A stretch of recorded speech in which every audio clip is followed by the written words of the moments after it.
সুপ্রিয় দর্শক, শুরুতেই জানিয়ে দেব আজকের গুরুত্বপূর্ণ সব আপডেট খবর। জানিয়ে দেব আগামী 2 থেকে 1 মাসের মধ্যে প্রধানমন্ত্রী হিসেবে জননেত্রী শেখ হাসিনাকে দেশে আনবে দেশের কোটি জনতা। আওয়ামী লীগের উপর অন্যায় হয়েছে, তার প্রতিবাদ করতে হবে। দুর্বার আন্দোলনের মাধ্যমে দেশে শেখ হাসিনা আওয়ামী লীগের প্রত্যাবর্তন হবে। বিস্তারিত থাকছে প্রতিবেদনে। নেত্রীকে আগামী 1 মাসের মধ্যে ফিরাবেন নাকি 2 মাসের মধ্যে ফিরাবেন, এই চিন্তা আমাকে, আপনাকে, আমাদেরকে, দেশের জনগণকে নিতে হবে। রাস্তায় নামতে হবে, দুর্বার আন্দোলন গড়ে তুলতে হবে, অন্যায়ের বিরুদ্ধে প্রতিবাদ করতে হবে। পরে কি করবে বুঝতে পারছেন? আগামী 1 সপ্তাহ 10 দিনের ভিতরে মনে এরকম কোনো একটা বিস্ফোরণ করবে। নেত্রী কি সরাসরি কোনো ভাষণ দিতে পারে আইসেন, নাকি নেত্রী যে কোনো দিন হয়তো 24 বা 48 ঘন্টার অর্ডারে সরার দিনে এসে নেমে জনসভা করে ফেলতে পারে। শেখ হাসিনা খুব শীঘ্রই বাংলাদেশে ফিরছে এবং শেখ হাসিনাকে বাংলাদেশে ফেরানোর জন্য জাতিসংঘ বলেন, ভারত বলেন এবং আওয়ামী লীগ শীর্ষ নেতারা বলেন, সকলে অ্যাক্টিভলি কাজ করছে। খুব শীঘ্রই আওয়ামী লীগ পূর্ণ শক্তি নিয়ে মাঠে নামছে এবং আওয়ামী লীগকে ভারত কূটনীতিকভাবে 100% সমর্থন করবে। আর ভারত সেই নির্ভরতার অস্ত্রটিকে এবার জোরালোভাবে সত্যিকার অর্থে ব্যবহার করবে। তারেক সরকারের জন্য এটি হতে পারে সবচেয়ে বড় দুঃস্বপ্ন। তবে বিএনপির পক্ষে এই ব্যাকফায়ার ঠেকানো অসম্ভব হবে, এটা লিখে নিন। বিএনপি সরকার গঠন না করতে করতে তার পতনের ঘন্টা কিন্তু ভাই বেজে গেছে। 6 মাসের ভিতরে চোর তারেক রহমানকে এবং বিএনপিকে দেশ থেকে বিতাড়িত করবে। তারেক রহমানকে তার নিজস্ব জায়গায় লন্ডনে পাঠিয়ে দিবে। আওয়ামী লীগ সরকার ভালো ছিল। আওয়ামী লীগ সরকার ছিল দিন 1200 টাকা ইনকাম করতাম, এখন সারাদিনে আয় রোজগার করি 3 থেকে 400 টাকা, চাল কিনি 70 থেকে 80 টাকা কেজি। জানিয়ে দেব, এদিকে রাতেই সরাসরি ভাষণ দিলেন শেখ হাসিনা। যে কোনো মুহূর্তেই জরুরি অবস্থা জারি হতে পারে বাংলাদেশে। অবশেষে দেশে ফিরে ক্ষমতা গ্রহণে করে খুনিদের দৃষ্টান্তমূলক শাস্তির কথা জানান তিনি। বিস্তারিত থাকছে প্রতিবেদনে। এদিকে সরাসরি ভাষণ দিলেন শেখ হাসিনা। যে কোনো মুহূর্তে জরুরি অবস্থা জারি হতে পারে বাংলাদেশে।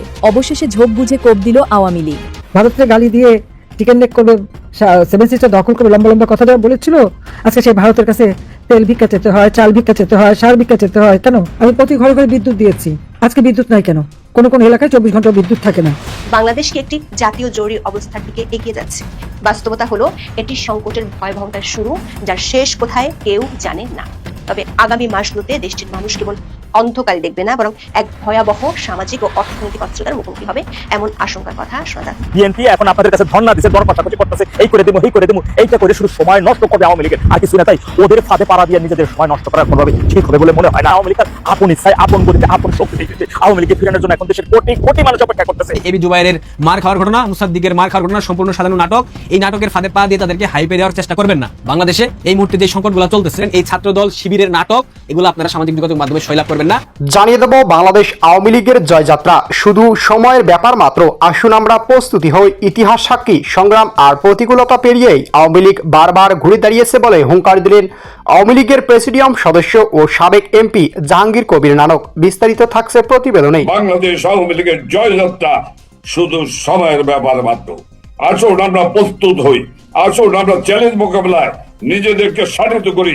জাতির পিতার ভাষায় বলতে হয়, আমাদের দুঃখ কোট, আমাদের দুঃখ আছে, আমাদের কষ্ট আছে, আমাদের জ্বালা আছে, আমাদের যন্ত্রণা আছে, আমাদের একটি দেশ আছে, আমাদের একটি মানচিত্র আছে, আমাদের একটি পতাকা আছে, কিন্তু আমাদের কোনো হতাশা নাই।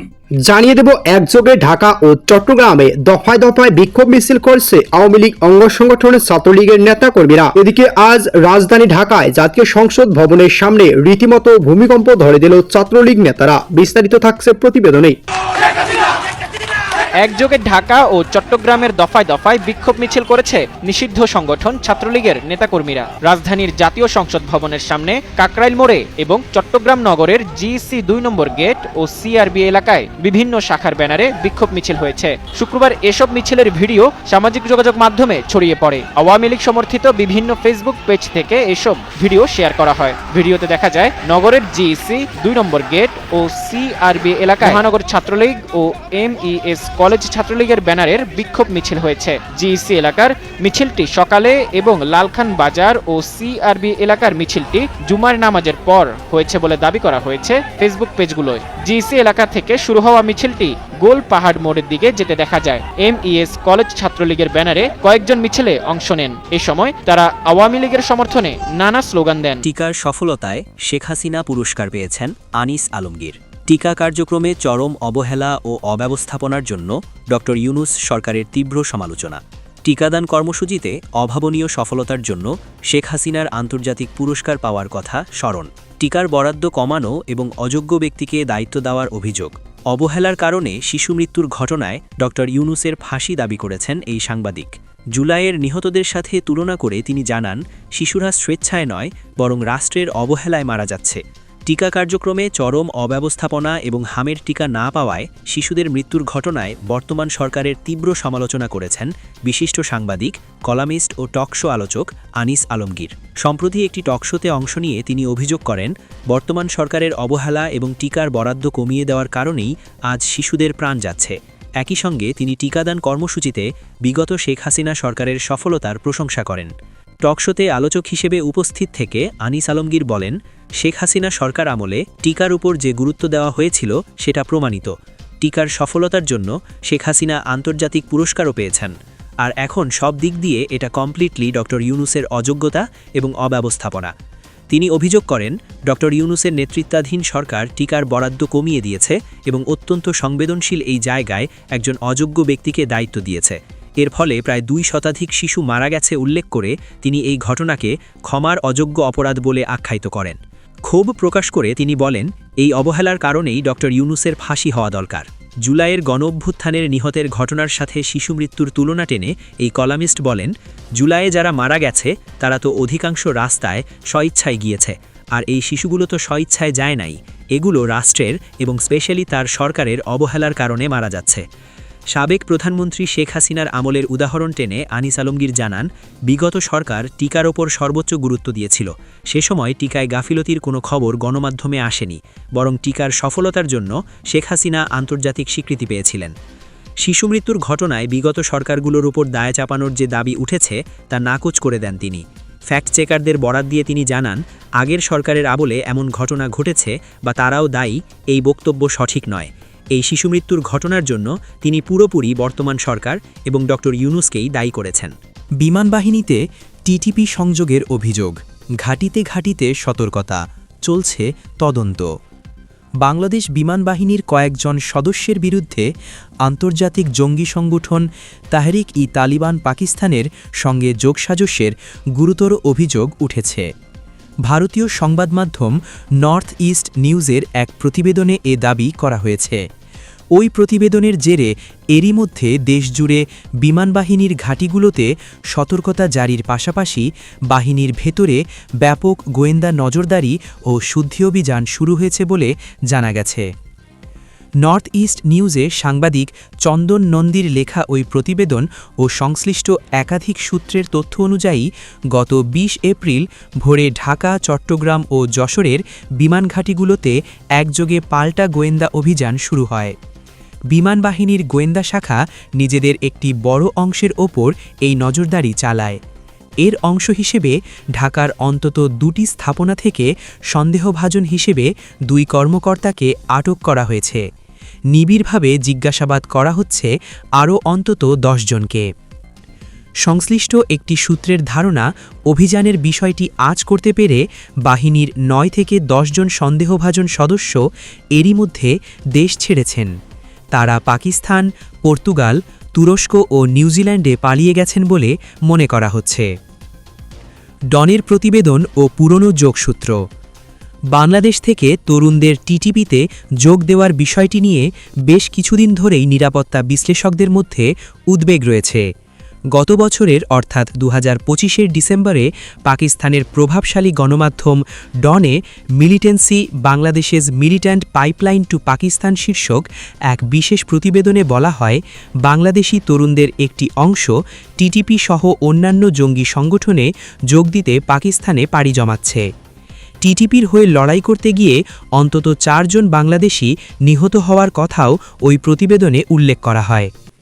বিশ্লেষকদের মতে, তথ্য প্রবাহের এই যুগে কোনো স্পর্শকাতর বাহিনীর ভেতরে জঙ্গি সম্পৃক্ততার মতো গুরুতর অভিযোগ উঠলে তা নিয়ে লুকোচুরির সুযোগ নেই। গুজব ও বিভ্রান্তি ডালপালা মেলার আগেই বাংলাদেশ বিমান বাহিনীর পক্ষ থেকে আনুষ্ঠানিকভাবে বিষয়টি নিয়ে সুস্পষ্ট বক্তব্য দেওয়া উচিত। পাশাপাশি সুষ্ঠু তদন্তের মাধ্যমে দোষীদের চিহ্নিত করে আইনি ব্যবস্থা নেওয়া প্রয়োজন। এদিকে শেখ হাসিনা সরকার পতন ও পট পরিবর্তনে সেনাবাহিনীর তৎকালীন শীর্ষ পর্যায়ের ভূমিকা নিয়ে চাঞ্চল্যকর দাবি করছে ভারতীয় সংবাদ মাধ্যম নর্থ ইস্ট নিউজ। সংবাদ মাধ্যমটির একাধিক প্রতিবেদনে দাবি করা হয়েছে সরকারের পতনের পেছনে থাকা বিদেশি ইন্ধনের জন্য ধামাচাপা দিতেই শেখ হাসিনা অত্যন্ত ঘনিষ্ঠ 3 মেজর জেনারেলকে নির্বিঘ্নে দেশত্যাগের সুযোগ করে দেয় সেনা সদর। বিপরীতে স্পর্শকাতর তথ্য ফাঁসের সংখ্যায় তড়িঘড়ি করে গ্রেফতার করা হয় ন্যাশনাল টেলিকমিউনিকেশন মনিটরিং সেন্টারের এনসিটিএমসি তৎকালীন মহাপরিচালক মেজর জেনারেল জিয়াউল আহসানকে। সাংবাদিক এনায়েত কবিরের লেখা ধারাবাহিক প্রতিবেদনে এসব দাবি তুলে ধরা হয়েছে। প্রতিবেদনে আরো দাবি করা হয়, গত 5 আগস্ট শেখ হাসিনাকে হেলিকপ্টারে করে ভারতে পাঠানোর কয়েক ঘন্টা আগেও সেনাপ্রধান জেনারেল ওয়াকারুজ্জামান তাকে মিথ্যা আশ্বাস দিয়েছিলেন যে পরিস্থিতি সেনাবাহিনীর সম্পূর্ণ নিয়ন্ত্রণে রয়েছে। 3 জেনারেলের দেশত্যাগ বনাম জিয়াউলের গ্রেফতার।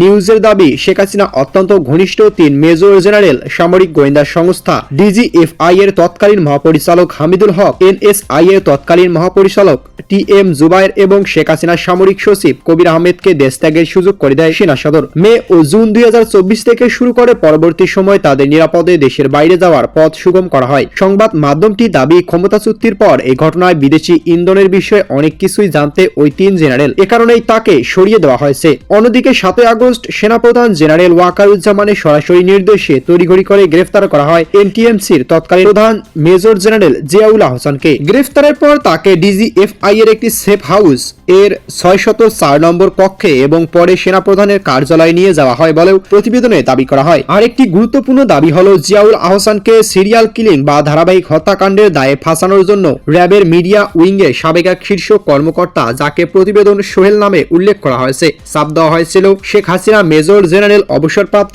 তারিক আহমেদ সিদ্দিক এবং জিয়াউল আহসানের বিরুদ্ধে দায়ের করা একটি হত্যা মামলা ওই কর্মকর্তার রাজসাক্ষী হওয়ার প্রস্তাব দেওয়া হয়েছিল। বিনিময়ে তাকে সপরিবারে নিরাপদ বিদেশে পাঠিয়ে দেওয়ার প্রলোভন দেখানো হয়। এদিকে বাংলাদেশ সেনা সদর বা সরকারের পক্ষ থেকে এখনো কোনো আনুষ্ঠানিক প্রতিক্রিয়া জানানো হয়নি। তবে পট পরিবর্তনের শীর্ষ সেনা কর্মকর্তাদের ভূমিকা ও জিয়াউল আহসানের কাছে থাকা সম্ভাব্য তথ্য নিয়ে ভারতীয় সংবাদ মাধ্যম এই প্রতিবেদন রাজনৈতিক ও সামরিক পরিমণ্ডলে নতুন আলোচনার জন্ম দিয়েছে। এটি এই বছরের ডিসেম্বরের মধ্যে দেশে ঢুকবেন। এখন ডিসেম্বরের ওদিকে যাবে না, ডিসেম্বর মাসে ঢুকবেন না, তার আগে কোন মাসে ঢুকবেন সেটা ঠিক সময় মতো জানিয়ে দেওয়া হবে। সম্প্রতি আওয়ামী লীগের প্রেসিডিয়াম সদস্য জাহাঙ্গীর কবির নানক সাহেব একটি লাইভ প্রোগ্রামে এসে তিনি বার্তা দিয়েছেন, আগামী এই ডিসেম্বরের মধ্যে, অর্থাৎ এই 26 সালের ডিসেম্বরের মধ্যে জননেত্রী দেশে ঢুকছেন। এখন সেই মাফিক তারা দলীয় কিছু কাজবাজ করছেন এবং সেইভাবেই তারা গুছাচ্ছেন।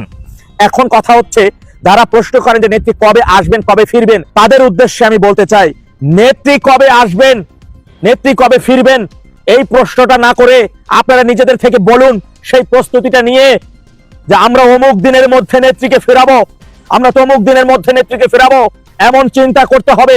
এইভাবে নিজেদেরকে গুছাতে হবে, এইভাবে কাজ করতে হবে দেশের জন্য, দলের জন্য, জনগণের জন্য।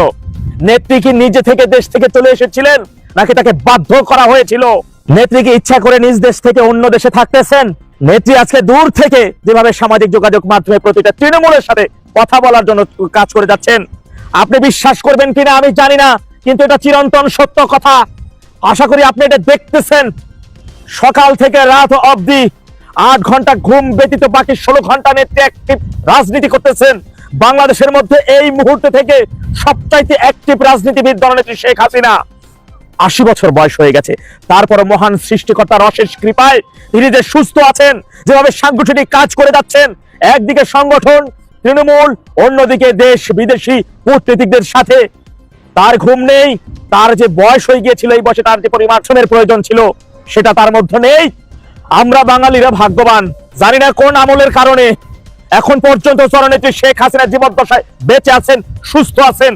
বাঙালির মুক্তির জন্য, দেশের মুক্তির জন্য এখন এই 80 বছর বয়সে এসেও তিনি যেভাবে অনবরত পরিশ্রম করে যাচ্ছেন, তার সত্যি আল্লাহর কাছে লাখো কোটি শুকরিয়া এবং তার জন্য দোয়া করতে হবে। ভাইয়েরা আমার, নেত্রী বলেছেন আমার নিজের জন্য কিছুই চাওয়া নাই, তার একটাই চাওয়া, আল্লাহ তাআলা যদি এখন তাকে এখন পর্যন্ত বাঁচাই রাখছেন, যেহেতু সুস্থ রাখছেন, নিশ্চয়ই তাকে দিয়ে আল্লাহ তাআলা ভালো কিছু কাজ দেশের জন্য করাতে চান। জঞ্জাল পরিষ্কার, অন্ধকারাচ্ছন্ন দেশে আলো জ্বালিয়ে রাত দিন পরিশ্রম করে নিম্ন আয়ের দেশ থেকে মধ্য আয়ের দেশে পরিণত করা। এই বয়সে এসে শেখের বেটি সেদিন গণভবন থেকে যেভাবে অপমানিত হয়েছিলেন, যেভাবে লাঞ্ছিত হলেন, নেত্রী যদি নিজের কথাই চিন্তা করতেন তাহলে এই বয়সে এসে তারা রাজনীতি করতেন না, তিনি দেশের কথা চিন্তা করতেন না। বিদ্যা সেই দেশ ছেড়ে অন্য দেশে খুব ভালো খুব ভালো ভিভিআইপি তে তিনি থাকতে পারতেন। শুধু এই জাতির জন্য, আমাদের জন্য, এই দেশটার জন্য তিনি এখনো পরিশ্রম করে যাচ্ছেন, এখনো তিনি স্বপ্ন দেখছেন দেশের মুক্তির জন্য, দেশের এই ক্রান্তি কালকে অতিক্রম করে আবারও সেই দেশটাকে সুন্দরভাবে সাজানো গোছানোর জন্য। তার নিজের জন্য কোনো স্বপ্ন নাই, নিজের জন্য কোনো ভাবনা নাই, শুধু দেশের জন্য, দেশের মানুষের জন্য।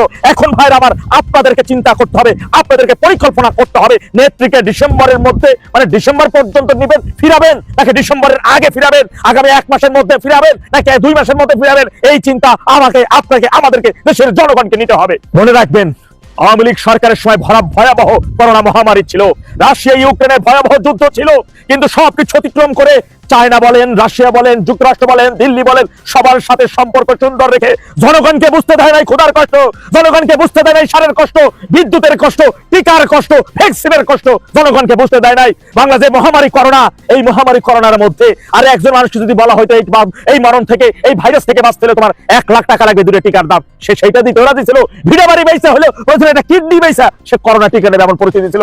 সেই টিকা এই বাঙালি ফ্রিতে পাইছে। এখন এই বাঙালি জাতির চিন্তা করতে হবে, আমাদেরকে চিন্তা করতে হবে, দেশের জনগণকে পরিকল্পনা করতে হবে। জননেত্রী শেখ হাসিনাকে, শেখের বেটি যেহেতু বেঁচে আছে, তাকে কবে ফিরাবেন? আমি আপনাদের কাছে জানতে চাই, কবে ফিরাবেন? কবে ফিরাতে চান? প্রস্তুতি নেন।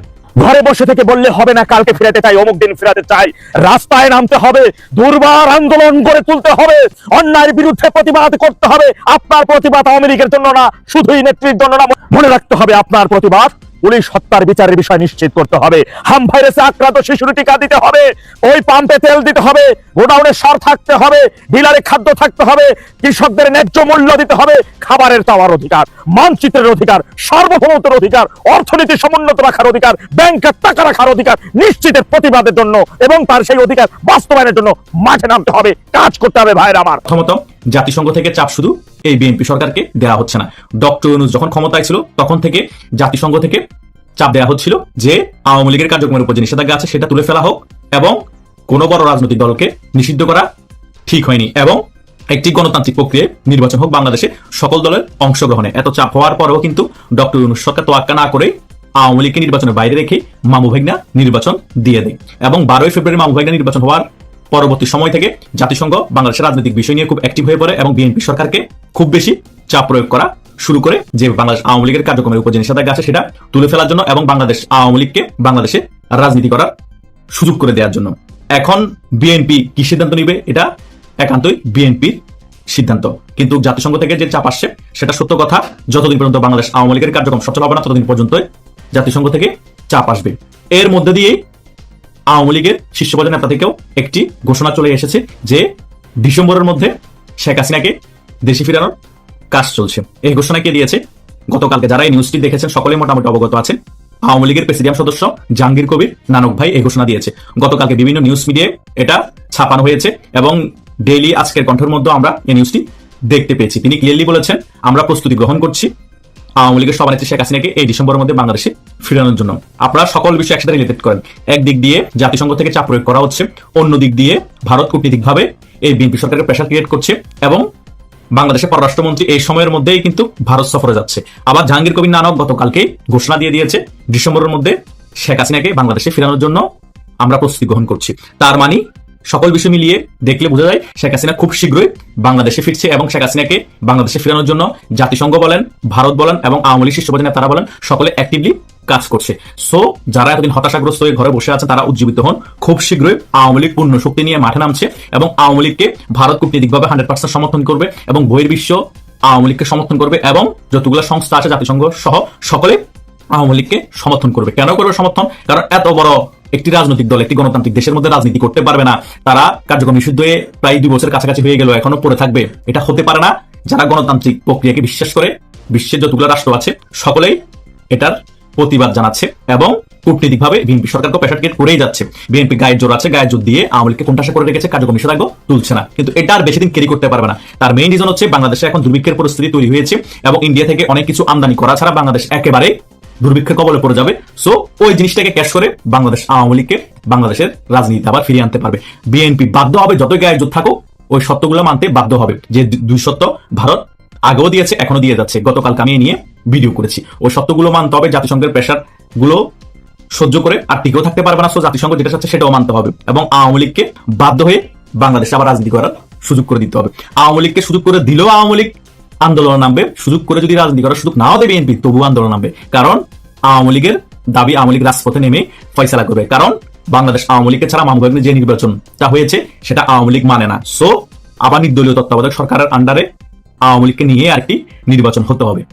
সো আওয়ামী লীগের কার্যক্রম যদি নিষেধাজ্ঞা তুলেও ফেলে আওয়ামী লীগ রাজপথে নামবে, এটা 100%। নিষেধাজ্ঞা যদি নাও তোলে আওয়ামী লীগ রাজপথে নামবে। রাজপথে শুধু ঝটিকা মিছিল বিক্ষোভ মিছিলে আর সীমাবদ্ধ থাকবে না, এখন চলবে ডাইরেক্ট অ্যাকশন। এখন পূর্ণাঙ্গ শক্তি নিয়ে আওয়ামী লীগ রাজপথে নামবে এবং আওয়ামী লীগের মধ্যম পর্যায়ের নেতারা অনেকে এখন দেশে ফিরে এসেছে। শীর্ষ পর্যায়ের নেতারা আস্তে আস্তে সকলে একজোট হয়ে দেশে ফিরে আসবে। কাউকে দাবাতে পারবেন না এবং আওয়ামী লীগের তৃণমূল কর্মীদেরকে দাবাতে পারবেন না। এত কোণঠাসা করে ফেলার পরও আওয়ামী লীগের তৃণমূল কর্মীদেরকে এতদিন দাবাতে পারেনি। আওয়ামী লীগ সকল কর্মসূচি পালন করেছে, ঝটিকা মিছিল করেছে, বিক্ষোভ মিছিল করেছে, সকল কিছুই করেছে। এখন যদি পূর্ণ শক্তি নিয়ে সংঘবদ্ধ ভাবে সংগঠিত আওয়ামী লীগ রাজপথে নামে শীর্ষ পর্যায়ের নেতাদের নেতৃত্বে, সে আওয়ামী লীগকে পৃথিবীর কোন শক্তি নিয়ে দাবিয়ে রাখা, সেখানে যদি আর্মিও বিএনপি পক্ষ নেয় তবুও দাবি রাখতে পারবে না। দাবিয়ে রাখার চেষ্টা করলে কূটনীতিকভাবে বিশ্বের পরাশক্তিগুলো তো আওয়ামী লীগের পাশে আছেই, জাতিসংঘ তো আওয়ামী লীগের পাশে আছে। আর আওয়ামী লীগের শীর্ষ পর্যায়ের নেতাদের কাছে এবং আওয়ামী লীগ সংগঠনের কাছে এত পরিমাণ টাকা আছে, ফাইট করার জন্য আওয়ামী লীগ এখন সম্পূর্ণরূপে প্রস্তুত হচ্ছে। সো 100% যখন প্রস্তুত হয়ে যাবে তখন হবে মেইন খেলা। টাকা আছে আওয়ামী লীগের কাছে, কূটনীতিক লবিন আছে এবং বহির্বিশ্বের যত প্রভাবশালী দেশ আছে সকলে আওয়ামী লীগকে সমর্থন করে এবং জাতিসংঘ এখন আওয়ামী লীগের পক্ষে কথা বলছে। এই জঙ্গিদেরকে নিয়ে, এই এনসিপি টোকাইদেরকে নিয়ে বিএনপি কতক্ষণ আওয়ামী লীগ কিভাবে কোণঠাসা করে রাখবে, দাবিয়ে রাখবে। কথা বুঝেন নাই? আওয়ামী লীগ ধরে নিলাম ক্ষমতা আসলো না, কিন্তু রাজনীতির বাইরে কতদিন রাখবে? হয়তো বা 2 বছরের কাছাকাছি সময় হয়ে গিয়েছে, আরো 6 মাস রাখবে, হয়তো বা 1 বছর রাখবে, আরো 3 বছর মোটামুটি ধরে নিলাম আওয়ামী লীগ রাজনীতির বাইরে থাকবে। এরপরে তো আওয়ামী লীগ বাংলাদেশের রাজনীতিতে ফিরে আসবে। তখন কি আওয়ামী লীগ নর্মাল রাজনীতি করবে? দ্বিগুণ শক্তি নিয়ে আওয়ামী লীগ বাংলাদেশের রাজনীতিতে ফিরে আসবে না। আর দ্বিগুণ শক্তি নিয়ে আওয়ামী লীগ যদি বাংলাদেশের রাজনীতি ফিরে আসে, ওই দ্বিগুণ শক্তিকে কাজে লাগিয়ে বাংলাদেশ আওয়ামী লীগ আবার ক্ষমতায় আসবে না। অবভিয়াসলি বাংলাদেশ আওয়ামী লীগ আবার ক্ষমতায় আসবে। আর বাংলাদেশ আওয়ামী লীগ যদি তখন ক্ষমতায় আসে, বাংলাদেশ আওয়ামী লীগের সাথে 2-3 বছর যা কিছু করা হয়েছে বা হবে, আওয়ামী লীগ কি ক্ষমতা আসলে ছেড়ে দিবে মনে করেন? আওয়ামী লীগ তো 10 গুণ করবে না। শীর্ষ পর্যায়ে তারা যদি কর্মীদেরকে মানাও করে, কর্মীদেরকে কথা শুনবে না। সো একটা জিনিস মাথায় রাখবেন, ইট মারলে পাটকেল খেতে হয়। আপনারা এখন আওয়ামী লীগের সাথে যা করছেন, আওয়ামী লীগ ঠিক তার 10 গুণ আপনাদেরকে ফিরিয়ে দিবে। যেমন আওয়ামী লীগ আপনার সাথে 1 গুণ করেছে, আপনারা 2 গুণ আওয়ামী লীগকে ফিরিয়ে দিচ্ছেন। এখন সেম আপনাদের সাথে তার বিপরীতটাই হবে, 10 গুণ আওয়ামী লীগ ফিরিয়ে দিবে। সো চিন্তা ভাবনা করে আপনার রাজনীতিটা করা উচিত ছিল 12 ফেব্রুয়ারির পরে যখন ক্ষমতা এসেছেন। আপনারা সুন্দরভাবে আওয়ামী লীগের শীর্ষ পর্যায়ের নেতাদের সাথে কথা বলে আওয়ামী লীগের উপর কার্যক্রম নিষেধাজ্ঞা যদি তুলে নিতেন এবং আওয়ামী লীগকে বাংলাদেশের রাজনীতি করার সুযোগ করে দিতেন, তাহলে একটা প্রতিহিংসা রাজনীতি কমতো এবং আপনারা আরামসে 5টা বছর সরকারটা পরিচালনা করতে পারতেন এবং জনগণের কাছে আপনারা জনপ্রিয় হয়ে উঠতে পারতেন এবং জনগণের ভোটে হয়তো পরবর্তী নির্বাচনে আপনারা আবার ক্ষমতায় আসতে পারতেন। আওয়ামী লীগ আপনাদেরকে কোনো ডিস্টার্ব করতো না এবং আওয়ামী লীগ রাজপথে আন্দোলন নামার কথা চিন্তা করতো না। কিন্তু আপনারা সেটা না করে একেবারে আওয়ামী লীগকে মাইনাস করে দিয়ে আপনারা সর্বসর্বা হয়ে গিয়েছেন। মামুন ভাইগা নির্বাচনের পরে জামাতকে, মুক্তিযুদ্ধ বিরোধী শক্তিকে আপনারা বিরোধী দলে বসিয়ে এখন টুইন পলিটিক্স করতেছেন, নাটক করতেছেন।